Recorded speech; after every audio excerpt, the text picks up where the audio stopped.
नमस्कार, मैं हूँ आशीष चित्रांशी और आप देख रहे हैं द न्यूज लॉन्चर।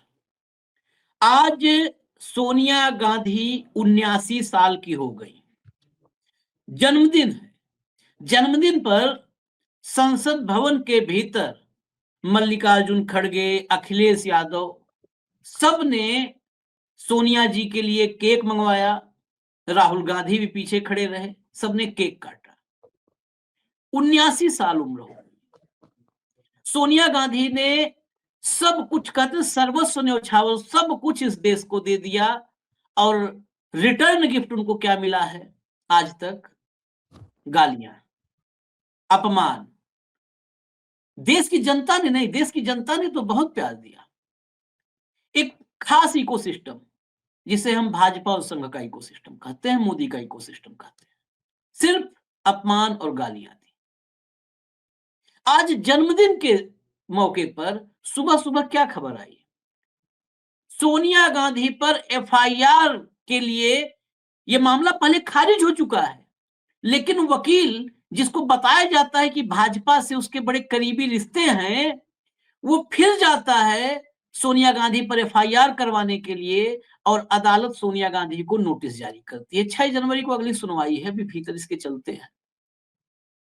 जन्मदिन के मौके पर साहेब का ये कैसा गिफ्ट है? पूरे जीवन तो सोनिया ने जो इस धरती को, इस देश को जो कुछ भी अपनी तरफ से दिया, उसका रिटर्न गिफ्ट तो आप लोग हमेशा अपमान और गाली से देते रहे। आज जन्मदिन के मौके पर भी अपने उस निकृष्ट, घटिया राजनीतिक इकोसिस्टम से बाहर नहीं आ पाए। कहने के लिए बहुत सामान्य रूप से कह दिया जाएगा, एक वकील ने दायर किया है, सबको आजादी है। सारी आजादी सिर्फ एक ही तरफ से है, दूसरी तरफ से आजादी नहीं है। हम भी जाए किसी कोर्ट कचहरी में, कोई हमको एंटरटेन करेगा?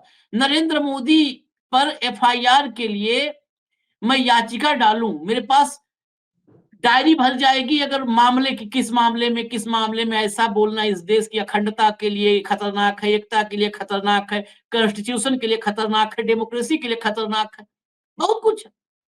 कोई एंटरटेन करेगा? मैं पूछता हूं इस देश की न्यायपालिका से भी। और वो ले जाने के बाद एंटरटेन छोड़ दो, ले जाने वाले को का एंटरटेनमेंट कैसे कैसे किया जाएगा वो समझ लो आप। तो हम सब आपको दिखाते हैं, सुनवाते हैं आज क्या था मोटिव, मकसद क्या था। भाव को ले आइए। एफआईआर वगैरह तो दूर की कौड़ी है, बस भाव को लाइए। ये खेल और है कुछ। स्वागत है भाव। जरा विजुअल में आपको दिखाता हूं, कुछ फोटोग्राफ्स आए हैं संसद भवन से। दिखाइए भैया। ये देखिए, चला दीजिए फटाफट जो है। ये सोनिया जी के लिए केक लाया गया। आज की तारीख में जो संसदीय राजनीति में एक्टिव जितने भी पॉलिटिशियन हैं, उनमें सबसे वरिष्ठ जो 3-4 राजनेता हैं, उनमें से एक हैं सोनिया गांधी जी। तो अखिलेश यादव, ये यहाँ पर कुछ चीजें मुझे और भी राजनैतिक नजरिए से भी हम देखते हैं जो कुछ भी हो रहा है। अखिलेश यादव का जिस तरह से कांग्रेस, राहुल, सोनिया जी के साथ केमिस्ट्री दिख रही है, वो बहुत ही भविष्य के लिए उम्मीदें जगाने वाली है। क्योंकि ये ज़रूरी है, जिस तरह से तमाम लोग सक्रिय हैं अखिलेश को कांग्रेस से तोड़ने के चक्कर में और कांग्रेस को अखिलेश से अलग करने के चक्कर में, वो भी इन फोटोग्राफ में वो केमिस्ट्री भी दिख रही है। इसके बाद सोनिया जी निकली तो पत्रकार जो थे वहां पर मौजूद, उन्होंने कहा कि जन्मदिन पर क्या संदेश देना चाहती हैं, जरा वो सुनवा दीजिए, फिर आते हैं मुख्य खबर पे। Ma'am, it's this side, ma'am. This side. Ma'am, this side. Ma'am, for the country, you have any message? Vande Mataram और जय हिंद भी। वंदे मातरम में वंदे मातरम और जय हिंद। इससे बड़ा संदेश कुछ नहीं हो सकता है। वंदे मातरम, जय हिंद। बंकिम चंद्र चट्टोपाध्याय, नेताजी सुभाष चंद्र बोस। अब जय बांग्ला भी मैं बोल देता हूँ, बंगाल के लोग रहे सतर्क। हाँ, जय हिंद और वंदे मातरम के जो वाकई जो चिढ़ने वाले उससे हैं, उनकी नजर है बंगाल पर। अब आते हैं मुख्य खबर पर। ये खबर जो थी, खबर हमने बता दी संक्षिप्त में, भाव उसके और डिटेलिंग करेंगे आपके सामने। लेकिन इस खबर पर जरा बीजेपी के रिएक्शंस कुछ सुनना जरूरी है। लाइए भैया, बाहू के साथ टीवी पर बैठने वाले इस महापुरुष को। आज आप सभी ने देखा है कि दिल्ली के एक स्पेशल कोर्ट ने आदरणीय सोनिया गांधी जी को नोटिस इशू किया है, और नोटिस का कारण रहा है कि 1980 में जब आदरणीय सोनिया गांधी भारत की नागरिक नहीं थी, when she was not the citizen of India, उस समय सोनिया गांधी जी का नाम भारत के इलेक्टरल रोल में किस प्रकार आया, जबकि सोनिया गांधी जी 1983 में भारतवर्ष की नागरिकता ग्रहण करती है। She became the citizen of India in 1983।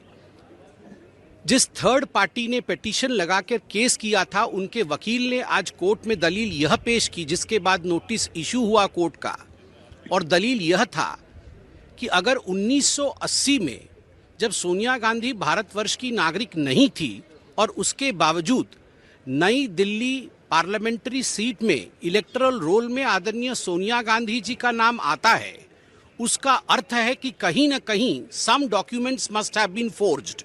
कुछ डॉक्यूमेंट्स फोर्ज किए गए होंगे। नकली दस्तावेजों के आधार पर सोनिया जी भारत की नागरिक नहीं होने के बावजूद इलेक्टरल रोल में उनका नाम आया था। अब चूंकि जुडिशरी ने सोनिया जी को नोटिस इशू किया है, और आज आप देखिए पार्लियामेंट में इलेक्शन रिफॉर्म्स को लेकर डिस्कशन भी हो रहा है।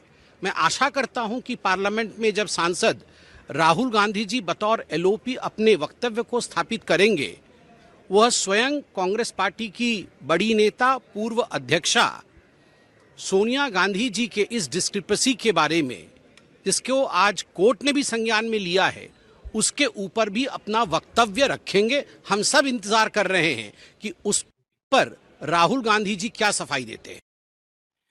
तो तीन बातें हैं। एक तो इसमें इन्होंने खोल दिया कि आज जब राहुल गांधी बोलेंगे चुनाव सुधार पर तो इस पे बोलें, मतलब आज इसीलिए क्या नोटिस जारी हुआ, पहला। दूसरा, इनको ये बताने की जरूरत क्यों पड़ी कि थर्ड पार्टी ने, कोर्ट में थर्ड पार्टी गई थी, ये बताने की जरूरत क्यों पड़ी? क्योंकि ये कनेक्शन कोई न जोड़े कि ये तो साहेब का सिस्टम है।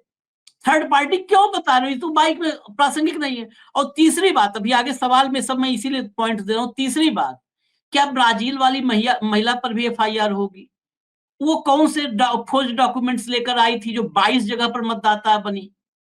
तो उस महिला पर एफआईआर होगी या ज्ञानेश कुमार पर एफआईआर होगी, ये भी बताना चाहिए। ये माननीय संबित पात्रा को बताना चाहिए। बस मैं आ रहा हूं भाऊ, जरा ये ज्ञानियों का ज्ञान लेना जरूरी है ना। इनका ज्ञान नहीं लेंगे तो हम लोग की ज्ञान चक्षु नहीं खुलेंगे। ये जरा सुनिए, ये महाज्ञानी कांग्रेस की सरकार जो है वो अपनी करप्शन के लिए जानी जाती है, और ना कि इन पर कितने ही घोटालों के, जैसे कि आप हेरल्ड केस को भी जानते हैं, घोटालों के इन पे केसेस है, करप्शन पे के इन पे चार्जेस हैं, और नैतिकता में भी ये लोग कितने चूक गए हैं कि इन्होंने जो है बिना अपने कागज, बिना नागरिकता हुए के बिना वोट डाला। तो कांग्रेस जो पार्टी, आप ये सोच सकते हैं कि एक पॉलिटिकल परिवार से आने के बावजूद ये हमेशा कानूनों का और नियमों का उल्लंघन करते रहे, क्योंकि इनको लगता है कि ये बाबू लोग हैं, ये साहब लोग हैं, और ना कि ये संविधान का ही हमेशा अपमान करते हैं। ये हमारे देश की जो है, जो इन देश के जो मूल्य हैं, जो कि एक वोटिंग का अधिकार होता है, उसके लिए एक नागरिकता लेना जो है उनके लिए कोई बड़ी बात नहीं थी। वो चाहते तो ये 1 घंटे में ही उनके लिए काम किया जा सकता था, जैसे कि उनके संबंध थे और जैसे कि उनकी हैसियत थी। लेकिन फिर भी उन्होंने ये जान के ये नियम तोड़ा। इससे ये पता चलता है कि वो हमेशा ही भारत का और भारतीय संविधान का, यहाँ के नियमों का, यहाँ के लोगों का, यहाँ की परंपराओं का हमेशा इन्होंने डिसरिगार्ड किया है, और हमेशा ही इन्होंने, जैसे कहते हैं ना कि जूते की नोक पे रखना और उसको मसलना, इस तरह के इन्होंने करतूतें की हैं। तो मैं चाहती हूँ कि सरकार जो है इसको लेकर अच्छा एक एग्जाम्पल सेट करे कि ऐसा कभी भी किसी भी चाहे कोई इतना बाबू क्यों ना हो, ऐसा नहीं करना चाहिए। चलिए, इनसे एक चीज समझेंगे कि जूते की नोक पर रखकर कैसे कुचला जाता है। ये इनसे सीखेंगे हम कि जो जूते पर की नोक पर रख के कैसे कुचला जाता है। भाऊ मैं अब सीधा आपके पास आता हूं, फिर मैं भाजपा की कांग्रेस की तरफ से रिएक्शन सुनवाऊंगा। जरा ये आज टाइमिंग क्यों थी, यही गिफ्ट बचा था साहब के पास? नहीं, सवाल सवाल जन्मदिन का गिफ्ट का नहीं है। सवाल है कि आज एसआईआर पर 10 घंटे का डिस्कशन था। एसआईआर के 10 घंटे के डिस्कशन के पहले 10 घंटे का डिस्कशन उस पे हुआ, वंदे मातरम पे। बेसिक जो प्लान मुझे लगता है, क्योंकि अब तो 2014 से देखते आ रहे हैं इस इकोसिस्टम को, अब तो ये क्या करेंगे इसका पहले अंदाजा लग जाता है। इन्होंने ये सोचा था कि इस 10 घंटे में कांग्रेस को इतना डिस्क्रेडिट करो वंदे मातरम पर कि ये दूसरे दिन अपनी बात करने की स्थिति में नहीं रहे। क्योंकि एक विश्वसनीयता पे इतना प्रश्न चिन्ह उठाओ, इनके ऊपर इतना गद्दार का टैग लगाओ, इनको देश के इतिहास को तोड़ मरोड़ने का, मुस्लिम तुष्टीकरण का इतना आरोप लगाओ, और इसके बाद जब एसआईआर पे बात होगी तो फिर घुसपैठिए और सारी बातें करके इसको नलीफाई करो। लेकिन वो कल के 10 घंटे बहुत भारी पड़ गए पार्टी पे। एक तो पार्टी तैयारी के साथ नहीं आई थी। आपको देखिए, झूठ भी परोसना है तो तैयारी के साथ आना होता है। अब आप ऐसे लोगों को खड़े कर दिए जिनको वंदे मातरम और वंदे भारत का डिफरेंस ही पता नहीं था, जिनको किसने चट्टोपाध्याय ने लिखा कि चटर्जी ने लिखा कि बनर्जी ने लिखा, ये पता नहीं था। कुछ लोग तो वंदे मातरम पूरा बोल भी नहीं पा रहे थे, ऐसे लोगों को खड़ा कर दिया आपने। तो कल का जब बैकफुट पे आ गई बीजेपी पूर्ण रूप से, तो उसके बाद अब ये बात तो उनको समझ में आ गई। इसलिए आज एसआईआर के पहले पहली बार एनडीए के सांसदों की मीटिंग हुई और उसमें रणनीति तय हो रही, कैसा घेरना, कैसा करना।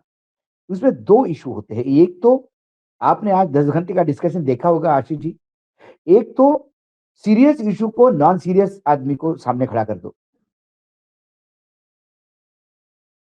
मतलब एक तरह आइंस्टीन, उदाहरण के तौर पे बता रहे हो, लोग कहेंगे आप भी कुपड़ हो गए हो कि आइंस्टीन तो मर के कई साल हो गए। या उदाहरण के तौर पे एक बहुत ही बड़े संस्कृत के ज्ञाता को गीता पे भाष्य करने के लिए आगे खड़े कर दो और उसका प्रतिवाद करने के लिए कपिल शर्मा को खड़ा कर दो। कपिल शर्मा अपने विधा के बहुत बड़े मास्टर है। वो हंसाते हैं, वो कॉमेडी शो करते हैं। ऐसे कॉमेडी शो करने वालों को आज इस इशू पे बोलने के लिए खड़ा कर दिया, जिनके शरीर के अंदर कल तक सिंदूर बह रहा था, आज संविधान और तिरंगा बह रहा था। एक स्ट्रेटेजी। और दूसरी, मीडिया हाइप जो होता है, सुबह से लेके एक इशू दे दिया है उन्होंने कि नोटिस इशू कर दिया। अरे ऐसे कोर्ट तो 10 नोटिस इशू करते, केंद्र सरकार तो 1000 नोटिस इशू होते हैं। अब नोटिस इशू कर दिया, ये आरोप नहीं होते। नोटिस इशू कर दिया, आप पे लगाए हुए आरोप पे एक्सप्लेनेशन मांगे जाते हैं। भाई कोर्ट ने केंद्र सरकार को भी नोटिस, कई जगह पे केंद्र सरकार को नोटिस इशू होते हैं। इसका मतलब केंद्र सरकार को पूछा जाता है कि आप इसमें क्या कहना चाहते हो। न्यायपालिका ने सही मायने में नोटिस इशू करना था चुनाव आयोग को कि ये जो आपने मेंबर बनाया, इसके डॉक्यूमेंट क्या है आपके पास। ये आरोप है, ये आरोप है कि ये सिटीजन नहीं थे, इन्होंने मतदान दिया। मेरा नाम यदि मध्य प्रदेश, महाराष्ट्र, गुजरात और तमिलनाडु में मतदाता करके है, ये मेरी गलती नहीं आशीष जी, ये चुनाव आयोग की गलती है कि इतने जगह अशोक वानखेड़े को कैसा कर दिया। एक ब्राजीलियन मॉडल कैसी आप वोटर बन सकती है। चुनाव आयोग को नोटिस देना चाहिए। ब्राजीलियन मॉडल को मालूम भी नहीं उसका फोटोग्राफ यूज हुआ है, उसको क्यों नोटिस दोगे आप? हाँ। सोनिया गांधी को, ये लोकल कैंडिडेट बनता ही नहीं, सोनिया गांधी को नोटिस ही नहीं देना चाहिए। क्या सोनिया गांधी ने आवेदन किया था, उस आवेदन की कॉपी लाओ, वो सारा सामने लाओ। पहले चुनाव आयोग को नोटिस देना चाहिए कि सोनिया गांधी पे आरोप है, वो देश की नागरिक नहीं होने के बाद भी आपने उसको कैसा मतदान का अधिकार दिया, मतदाता सूची में नाम कैसा डाला, कैसे? तो चुनाव आयोग बताएगा तब का बीएलओ ये था, इस बीएलओ ने ये किया, उस बीएलओ ने ये डॉक्यूमेंट जमा किए, इस डॉक्यूमेंट के भरोसे हमने दिया, फिर वो डॉक्यूमेंट असली है, नकली है, फ्रॉड है, ये करना चाहिए। कंगना रनावत थोड़ी ना बोलेगी ये डॉक्यूमेंट फ्रॉड है कि क्या है। कंगना रनावत को क्या करके लोग को स्टैंडी बनता है? वो मेंबर ऑफ पार्लियामेंट है। मैं हिमाचल के लोगों का अपमान नहीं करना चाहता, मतदाता का, लेकिन जो पब्लिक लाइफ में होते हैं उनको पर्सनल लाइफ भी अपनी बहुत अच्छी रखनी होती है। कंगना रनावत ने जो एक बड़े एक्टर को, शादीशुदा एक्टर को, जो उसकी फैमिली लाइफ पूरी डिस्टर्ब की, तब उनको पता नहीं था कि उनके साथ उनके क्या संबंध हो रहे हैं और वो शादीशुदा है? क्या उनने इस देश का कानून नहीं तोड़ा? एक पत्नी होते हुए दूसरा कैसे अफेयर कर सकता है? सारी दुनिया में ईमेल पड़े हैं। आप करो तो रासलीला हो जाती है, दूसरा करो तो व्यभिचार हो जाता है। सोनिया गांधी बोले इन्होंने हमेशा भ्रष्टाचार किया कांग्रेसियों ने। अरे 10 साल से आपकी सरकार थी, उसके पहले अटल जी की आपकी सरकार है, इनको जेल के अंदर ठूसो या बोलो कि ये कांग्रेसी इतने भ्रष्ट है, लेकिन उससे ज्यादा नकारा हमारी सरकार है, उनको सजा भी नहीं दिलवा पाती। कंगना रनावत ने ये बोल के कि कांग्रेस ने इतना भ्रष्टाचार किया और उसके बाद भी उनको सजा नहीं दिलवा पा रहे, ये तो इनके मोदी जी के नकारापन के ऊपर फुल स्टैंप लगा दिया इन्होंने। हालांकि मैं कंगना रनावत को इतना बड़ा नहीं मानता कि वो मोदी जी को सर्टिफिकेट दे, लेकिन जब सोनिया जी को दे ही रही है तो फिर भले हाथ मोदी जी को भी बराबर दे दीजिए। रहे संबित पात्रा, संबित पात्रा के क्या कहने? कई बार संबित पात्रा ऐसी उलूल जुलूल स्टेटमेंट देके मुंह के बल गिरे हैं, विड्रॉ हुए हैं उनके स्टेटमेंट। नोटिस इशू होना, ये आरोपी नहीं होते।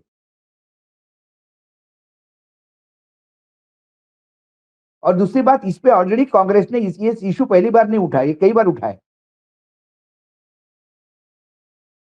ये न्यायपालिका भी देखिए, यहां तो नोटिस इशू किया और इस देश की होनहार महिला खिलाड़ी कुश्ती की, वो दर दर भटकती थी, एफआईआर नहीं करवा पा रहे थे, ये सर्वोच्च न्यायालय से एफआईआर करवाया। तब किसने जूते का नोक पे रखा था संविधान? वहां पे भी कांग्रेस थी। वो सांसद किसका था? कांग्रेस का था। भाई, जो शीशे के घर में रहते हैं ना, वो दूसरे घर में पत्थर नहीं फेंकते। कम से कम कंगना रनावत को तो संविधान वगैरह इस बारे में बोलना नहीं चाहिए। पढ़ा, आप अच्छी अदाकारा है, नेशनल अवार्ड किसको मिलना चाहिए नहीं मिलना चाहिए इस पे आप बहस कर सकती हो, या फिर पढ़ के आओ। मैं ये नहीं कहता कि एक्टर अच्छी काम बात करे, बिल्कुल बढ़िया बात कर सकते हैं, पढ़ के आइए, स्टडी करके आइए, समय दिखाइए। ये थोड़ी है कि आप इधर आपके कॉन्स्टिट्यूंसी में लोग हाहाकार कर रहे हैं, बरसात में, पानी में, बाढ़ में फंसे हुए हैं और आप कहीं पार्टी कर रही है, ऐसा थोड़ी होता है। सांसद होना एक जिम्मेदारी है।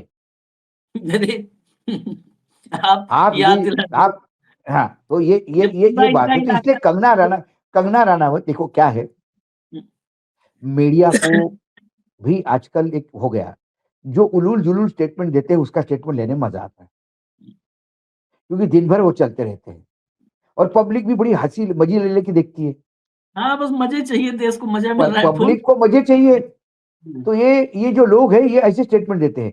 कोई सीरियस आदमी ने नहीं बताया, किसी ने नहीं कहा कि ये मेरे पास डॉक्यूमेंट है साहब, ये सोनिया गांधी जी ने ये अप्लाई किया है इस तारीख को सिटीजनशिप को, उसके बाद उनको सिटीजनशिप मिलने का ये सर्टिफिकेट है, उनके बाद ये बाकी डॉक्यूमेंटेशन में उन्होंने चेंजेस किए हैं, ठीक है। अब इस तारीख को ये उनकी सिटीजनशिप इस डेट को आई है। अब इस डेट को चुनाव आयोग ने उनको मतदान का अधिकार दिया है। हमने चुनाव आयोग को नोटिस दिया, चुनाव आयोग को राइट टू इंफॉर्मेशन के तहत चुनाव आयोग ने हमको एक ये दिया कि फॉर्म फला फला में सोनिया गांधी जी ने खुद अप्लाई किया, ये उनकी सिग्नेचर है, ये सिग्नेचर वेरीफाइड है। तो माने कि कोई ये किया है इस देश में। आशीष, क्या मैं बताऊं, एक आदिवासी मुख्यमंत्री 5 महीने जेल में रहता है क्योंकि कोई लिख देता है कि इसने जमीन पर कब्जा कर लिया। एक आईपीएस ऑफिसर एक गृह मंत्री को 13 महीने जेल में रखवाता है क्योंकि कहता है कि मैंने चाय पीते हुए लोगों की बातें सुनी थी। ये 100 करोड़ रुपए मांग रहा है लेकिन ऐसा और कोई हियर मोदी और से शाह के बारे में कह दे तो होगा कुछ। आगे वाले, मैंने वही कहा। मुझे किसी ने मुझे एक संगोष्ठी में किसी ने मुझे सवाल पूछा था, हम्म, क्या आपको लगता है कि यदि इंडिया गठबंधन सत्ता पे आएगा तो कोई बदलाव होगा? मैंने कोई बदलाव नहीं दिखाई देता मुझे, हम्म, क्योंकि मोदी जी ने बहुत सारे रास्ते खोल दिए। हाँ, अब वो ये चुनाव आयोग को छोड़ के अपना चुनाव आयोग लेके आएंगे, फिर ईडी इन लोगों को अरेस्ट करेगी एक एक पर्चे पे, और एक तब बोल नहीं पाएंगे कि साहब किसी ने स्टेटमेंट दिया और आपने हमको अरेस्ट कर लिया। आपने भी तो ऐसे ही किया था। केजरीवाल किस बात पे अरेस्ट हुए थे? हम्म, केजरीवाल का तो बड़ा क्लासिक केस, हम्म, बोले साहब 100 करोड़ रुपए लिए, कहाँ है? बोले खर्चा हो गए। काय पे खर्चा हो गए? चुनाव में खर्चा हो गए। कैसे खर्चा हो गए? पता नहीं साहब। कहां पैसे लिए? पता नहीं साहब। ये तो आप पे और मुझे पे भी लागू हो सकता है। हम्म, कोई भी एक आदमी खड़ा होकर बोलेगा कि मैंने भाई चित्रांश जी को और वानखड़े जी को 20-20 करोड़ रुपए दिए। हम्म, कहाँ दिए? बोले दे दिए। फिर वानखड़े जी अरेस्ट, चित्रांश जी अरेस्ट। अरे कोर्ट पूछेगा इनके पैसे कहाँ इनके अकाउंट में मिले, इनके घर में मिले? नहीं साहब, उनने कहा इसको दिए मतलब दिए। फिर पैसे कहाँ रखे इन्होंने? साहब ये खर्चा कर दिए। काय पे खर्चा कर दिए वो मालूम नहीं साहब हमको। समोसा खा गए। तो मैं ईडी के इस तमाम केसेस को एक बेहतरीन उदाहरण देके हमेशा बताता हूँ, पहले भी बोल चुका हूँ, फिर से बताता हूँ। एक पेंटिंग की एग्जीबिशन थी, एक ब्लैंक कैनवास था, हम्म, बिल्कुल सफेद, और उसके ऊपर लिखा था 10,000 रुपीज कीमत उसकी। तो किसी ने आर्टिस्ट को बुलाया, बोले बाय मिस्टेक आपने ये खाली पेंटिंग लगा, मतलब खाली कैनवास लगा दिया है, शायद पेंटिंग आप कहीं भूल गए। बोला नहीं ये पेंटिंग है साहब, 10,000 कीमत है इसकी। फिर उसने देखा ये सफेद ही है पूरा। उसने कहा इसमें क्या पेंटिंग है? बोले गाय घास चर रही है। बोले इसमें? फिर उसने जरा चश्मा साफ किया और देखा, तो बोला कहाँ है घास? बोले गाय खा गई साहब। फिर गाय कहाँ है? तो बोले घास खाने के बाद गाय क्या करेगी, वो भी चली गई। ये हमारी ईडी है, ऐसी पेंटिंग लेके साथ में जाती है। ऐसे आरोप हमारे यहाँ न्यायपालिका में प्रस्तुत किए जाते हैं। सोनिया गांधी इस देश की नागरिक नहीं, इंदिरा गांधी प्रधानमंत्री थी। जब उनके बेटे की शादी हुई और जब वो पहली बार इंडिया में बहू बन के आई होगी, तो पहला प्रोसेस उसके सिटीजनशिप का हुआ होगा। कोई ऐसा नहीं कहेगा प्रधानमंत्री है तो तू बैठते बैठ जा मेरे देश में, वीजा पे आ जा, तू कुछ नहीं, तेरा वीजा एक्सटेंड होता रहेगा, हम बैठे ना यहाँ पे। उन्होंने अप्लाई किया होगा, ये पहला फॉर्मेलिटी होती है। मैरिज रजिस्टर्ड होता है कोर्ट में, तो सिटीजनशिप पूछी जाती है, फिर सिटीजनशिप दिलवाई जाती है। लेकिन अब एक शगुफा, उसके बाद कोर्ट इसको नलीफाई कर देगा, जब तक हो जाएगा, फिर जरा कुछ हो गया, फिर एक कोई तीसरा वकील जाएगा। फिर आएगा। इस बार यही दिल्ली में जाएगा, अगली अगली बार आंध्र प्रदेश में जाएगा, तेलंगाना में जाएगा, और कहीं जाएगा कहीं जाएगा। राहुल की सिटीजनशिप पे है ना, राहुल प्रयागराज के में, सिटीजनशिप पे भी प्रयागराज में इलाहाबाद मामला हाई पड़ा कोर्ट है। में, अरे दिल्ली हाई कोर्ट में। गृह मंत्रालय अभी तक नहीं बता पा रहा है कि वो राहुल गांधी किस देश के सिटीजन है। फिर खुल गया मामला, दूसरे फिर जज के खुल गया पास मामला। वही है, वो दूसरे वो जज के पास गया, फिर उनका लाइए अब हम सुनेंगे।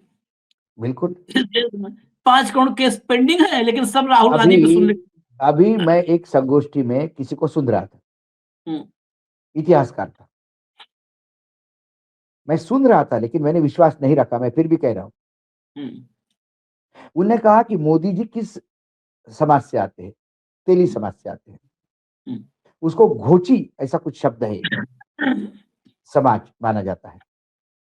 बोला इनका इतिहास देखो तो ये अब्दाली के साथ मोर आए, घाटी। हाँ, मोर घाटी समाज। मोड़ घाटी। हम्म, इनका इतिहास ट्रेस किया जाए तो ये अब्दाली के साथ आए थे, ये अब्दाली के मशालची हुआ करते थे। हम्म, तो ये अब्दाली के साथ आए और फिर ये सेटल हो गए भारत में कई जगह पे, क्योंकि अब्दाली के साथ बहुत लोग आए, तो जब भी हमारे यहाँ आक्रमण हुए हैं लोग आए सेटल हुए हैं। हाँ, तो बोले सेटल हो गए और ये लोकल लोगों में ही घुल मिल गए।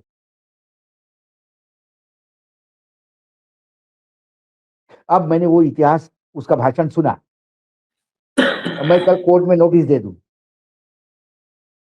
कि अफगानिस्तान का आदमी भारत का प्रधानमंत्री कैसा, और कोर्ट नोटिस दे दे मोदी जी को, तो संबित पात्रा कहेगा, फिर संबित पात्रा आएगा स्टेट, बोलेगा ये भारत का प्रधानमंत्री ये सबसे बड़ा पद है, यदि उस पद पे यदि विदेशी आदमी है, ये उनको बताना होगा कि अब्दाली जब आया पानीपत तीसरे के समय, अरे क्या मूर्खतापूर्ण बात है, जो बोला उसने इतिहास बताया, उससे ज्यादा मूर्ख हम हैं, जो हम उनको सोच के आज जो 1857 में हुआ, मतलब 1857 के पहले जो हुआ पानीपत युद्ध हुआ, पानीपत युद्ध आज 400 साल बाद हम उस पानीपत युद्ध के ट्रेस ढूंढ रहे हैं यहाँ पे, और उसके बाद फिर हम कह रहे हैं कि ऐसे है वैसा है वैसा है। वर्तमान में जियो ना, वर्तमान में क्या है उसमें जियो। वर्तमान में मोदी जी भारतीय है, 100% भारतीय है, मोदी जी के माता पिता भारतीय है, 100% भारतीय है, उसमें कोई दो मत नहीं। अडवाणी जी कहां से आए थे? हिंदुस्तान का पाकिस्तान जब पार्ट था तब वहां से आए थे। क्या अडवाणी जी को हम पाकिस्तानी कहें? ये नहीं, सबसे ये बड़ी तो गाली उल होगी। जलूल है, उल जलूल ये मामले उलूल हैं। उलूल उलूल जुलूल, मतलब इसका तो कोई कोई कहीं संबंध नहीं। ये सब एक और एक ऐसे इकोसिस्टम आशीष से। जी, ऐसे ऐसे सोचने वाले इतने, मतलब कहाँ कहाँ लिमिट जाती है, कहाँ कहाँ लिमिट जाती है।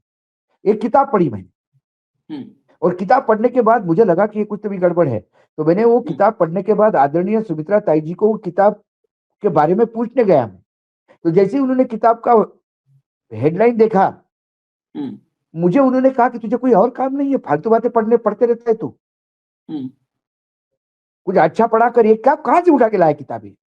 हम्म, उस किताब में क्या था मालूम है? आप हंसोगे।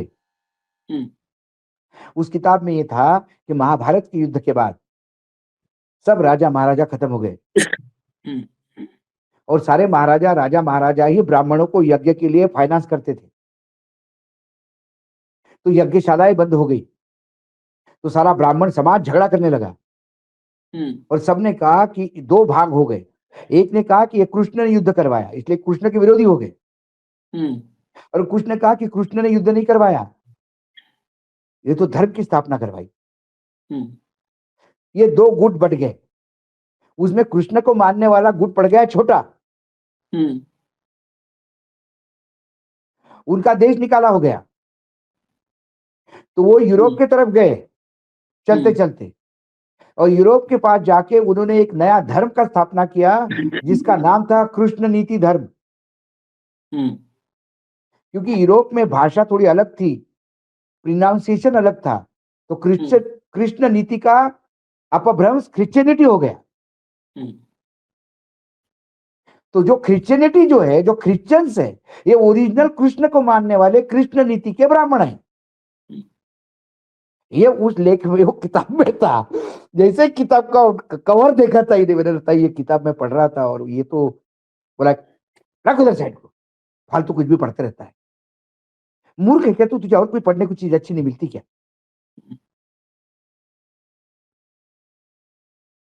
मतलब लोग बताने के लिए। उसके बाद मैंने नया शुरू किया, मैंने बड़ा सीरियसली लोगों को बोला, रॉजर मूर जो जेम्स बॉन्ड था, मैंने बोला तुम्हें पता है रॉजर मूर कहाँ पढ़े हैं?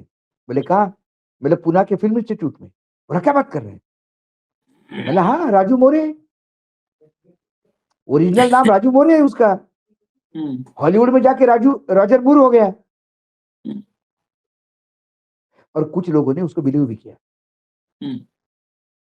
और उन्होंने तीसरे को बताया, बोले यार भाऊ ने मजाक किया, यार भाऊ मजाक करने का आदि, तुमने फालतू का, तुम मुझसे मुझे फोन किया, किसको बोल देता यार तू? राजू मोरे को ढूंढने बोले फिल्म इंस्टीट्यूट चला गया, कि राजू मोरे रॉजर मूर बन गया, बताओ जेम्स बॉन्ड बन गया, अपने पुणे का आदमी। वो कसम खा खा के बता रहा है बोले लोगों को। तो ऐसे पागलों की कमी नहीं है इस देश में आशीष, उन्हीं के और लिए ये सब। दुर्भाग्य है कि इन पागलों के साथ जब संस्थाएं खड़ी हो जाती है तो फिर पूरे सिस्टम का मजाक उड़ता है। नहीं, पागल जब तक इंडिविजुअल होता है दिक्कत नहीं, अगर पागलों को सरदार मिल जाए तब बस दिक्कत। बस बस बस दिक्कत हो जाती है। और यही कुछ है, कुछ नहीं होगा। मुझे कईयों ने कहा कि इसका क्या होगा, मैंने कुछ नहीं होगा, ये कई बार उठा हुआ है। जैसे यूपी का चुनाव आएगा, रॉबर्ट वाड्रा को बुलाया जाएगा फिर से संघन जांच के लिए, कुछ नहीं होता।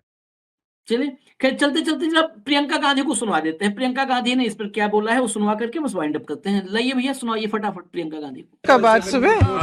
क्यों, किस बात पे? नागरिक बनने से पहले उन्होंने वोटर लिस्ट वोट डाला है देश के अंदर। प्रमाण है उनके पास? बिल्कुल झूठ है, बिल्कुल झूठ है। उन्होंने वोट तब डाला जब वो सिटीजन बनी। प्रमाण दिखाएं। ये झूठ क्यों बोल रहे हैं लोग, आखिर क्यों? अब पता नहीं क्यों उनके पीछे पड़े हुए हैं। वो बेचारी 80 साल की होने वाली हैं, पूरी उम्र उन्होंने देश की सेवा की है, तो मतलब इस उम्र में तो छोड़ देना चाहिए।